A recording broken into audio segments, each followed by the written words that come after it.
ಹಳೆಯ ಚಿನ್ನದ ಒಡವೆನ ಅಧಿಕ ಬೆಲೆಗೆ ಮಾರಬೇಕೆ ಅಂದ್ರೆ ಆಟಿಕಾಗೆ ಕಾಲ್ ಮಾಡಿ 8880300300. Attica gold company. ರಾಜ್ಯದಲ್ಲಿ ಸಂಚಲನ ಮೂಡಿಸಿದ by election audio Zameer Ahmed ಎನ್ನಲಾದ ಆಡಿಯೋ ವೈರಲ್ ಆಗಿದೆ. ಆಡಿಯೋ ವೈರಲ್ಗೆ ಜಮೀರ್ ಅಹಮದ್ ಸ್ಪಷ್ಟನೆಯನ್ನ ಕೊಟ್ಟಿದ್ದಾರೆ. ವೈರಲ್ ಆಗಿರೋ ಆಡಿಯೋ ನಕಲಿ AI ತಂತ್ರಜ್ಞಾನ ಬಳಸಿ ಅದನ್ನ ಮಾಡಲಾಗಿದೆ. ಇದೊಂದು ರಾಜಕೀಯ ಷಡ್ಯಂತ್ರ ಅಂತ ಜಮೀರ್ ಅಹಮದ್ ಖಾನ್ ಹೇಳಿಕೆ ಕೊಟ್ಟಿದ್ದಾರೆ. ಸೈಬರ್ ಠಾಣೆಗೆ ದೂರು ನೀಡೋದಕ್ಕೆ ಜಮೀರ್ ಅಹಮದ್ ಖಾನ್ ನಿರ್ಧಾರವನ್ನ ಮಾಡಿದ್ದಾರೆ. ದಾವಣಗೆರೆ ಬೈ ಎಲೆಕ್ಷನ್ ವಿಚಾರಕ್ಕೆ ಸಂಬಂಧಪಟ್ಟಂತೆ ಅಲ್ಲಿನ ಒಬ್ಬ ವ್ಯಕ್ತಿ ಸಿರಾಜ್ ಅನ್ನೋ ಒಬ್ಬ ವ್ಯಕ್ತಿಯ ಜೊತೆಗೆ ಮಾತುಕತೆ ನಡೆಸಿದ್ದಾರೆ ಅನ್ನೋ ಆಡಿಯೋ. ಕಾಂಗ್ರೆಸ್ನ ಅಭ್ಯರ್ಥಿಯನ್ನ ಸೋಲಿಸಬೇಕು, SDPI ಮತ್ತು ಸ್ವತಂತ್ರ ಅಭ್ಯರ್ಥಿಗಳಿಗೆ ಮುಸ್ಲಿಂ ವೋಟ್ಗಳು ಹೋಗಬೇಕು ಅನ್ನೋ ನಿಟ್ಟಿನಲ್ಲಿ ಮಾತನಾಡಿರುವಂತ ಒಂದು ಆಡಿಯೋ ಸಿಕ್ಕಾಪಟ್ಟೆ ವೈರಲ್ ಆಗ್ತಾ ಇದೆ. ಜಮೀರ್ ಅವರೇ ಮಾತಾಡಿದ್ದಾರೆ ಅಂತ ಹೇಳಿ ಬಹಳಷ್ಟು ಆಕ್ರೋಶ ವ್ಯಕ್ತವಾಗ್ತಾ ಇದೆ. ಅವರ ವಿರುದ್ಧ ದೂರು ಕೂಡ ಹೋಗಿದೆ ಹೈಕಮಾಂಡ್ಗೆ. ಇದೆಲ್ಲದರ ನಡುವೆ ಅವರ ವಿರುದ್ಧ ಶಿಸ್ತು ಕ್ರಮ ಆಗಲೇಬೇಕು ಅನ್ನೋ ನಿಟ್ಟಿನಲ್ಲೂ ಕೂಡ ವಾದ ಕೇಳಿ ಬರ್ತಾ ಇದೆ, ಕೂಗು ಕೇಳಿ ಬರ್ತಾ ಇದೆ. ಇದೆಲ್ಲದರ ನಡುವೆ ಸಿರಾಜ್ ಕೂಡ ಸ್ಪಷ್ಟನೆಯನ್ನ ಕೊಟ್ಟಿರೋದು, ಇಲ್ಲ ಆ ಆಡಿಯೋ ನಮ್ಮದಲ್ಲ, ನಾವು ಮಾತಾಡೇ ಇಲ್ಲ ಅಂತ ಹೇಳಿ.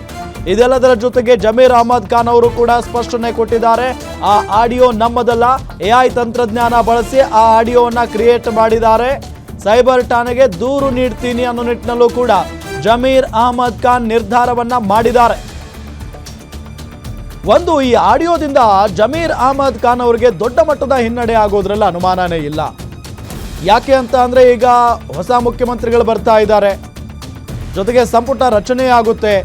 ಈ ಸಂದರ್ಭದಲ್ಲಿ ಕೇವಲ ಸಚಿವಾಕಾಂಕ್ಷಿ ಮಾತ್ರ ಅಲ್ಲ, ಜಮೀರ್ ಅಹಮದ್ ಖಾನ್ ಅವರು DCM ಸ್ಥಾನದ ಆಕಾಂಕ್ಷಿಯೂ ಕೂಡ ಆಗಿದ್ದಾರೆ.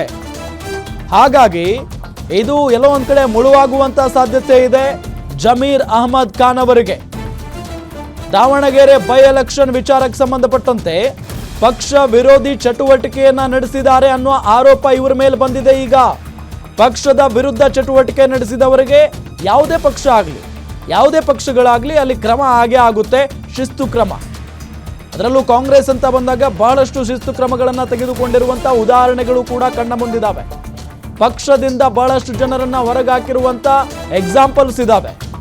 ಸೊ ಹಾಗಾಗಿ ಜಮೀರ್ ಅಹಮದ್ ಖಾನ್ ಅವರ ವಿರುದ್ಧವಾಗಿ ಯಾವ ರೀತಿಯಾದಂಥ ತೀರ್ಮಾನವನ್ನ ಹೈಕಮಾಂಡ್ ನಾಯಕರಾಗಲಿ, ಭಾವಿ CM DK ಶಿವಕುಮಾರ್ ಅವರಾಗಲಿ ಏನ್ ತೆಗೆದುಕೊಳ್ತಾರೆ ಅನ್ನೋದು ಒಂದು ಕುತೂಹಲ ಇದ್ದೇ ಇದೆ. ಬಹಳ ಇಂಟ್ರೆಸ್ಟಿಂಗ್ ವಿಚಾರ ಏನಪ್ಪಾ ಅಂತ ಅಂದ್ರೆ, ಇವತ್ತು ಸಿದ್ದರಾಮಯ್ಯನವ್ರ ಜೊತೆಗೆ ಜಮೀರ್ ಅಹಮದ್ ಖಾನ್ ಅವರು ದೆಹಲಿಗೆ ಹೋಗ್ಬೇಕಾಗಿತ್ತು. HAL ವರೆಗೂ ಹೋಗಿ ಅಲ್ಲಿಂದ ವಾಪಸ್ ಆಗಿದ್ದಾರೆ. ಹಾಗಾಗಿ ಸಿದ್ದರಾಮಯ್ಯನವರೇ ಕರ್ಕೊಂಡು ಹೋಗ್ಲಿಲ್ವಾ ಅಥವಾ ಜಮೀರ್ ಅವರೇ ವಾಪಸ್ ಬಂದ್ರಾ, ಇದು ಒಂದು ಪ್ರಶ್ನೆ ಅಂತೂ ಇದ್ದೇ ಇದೆ.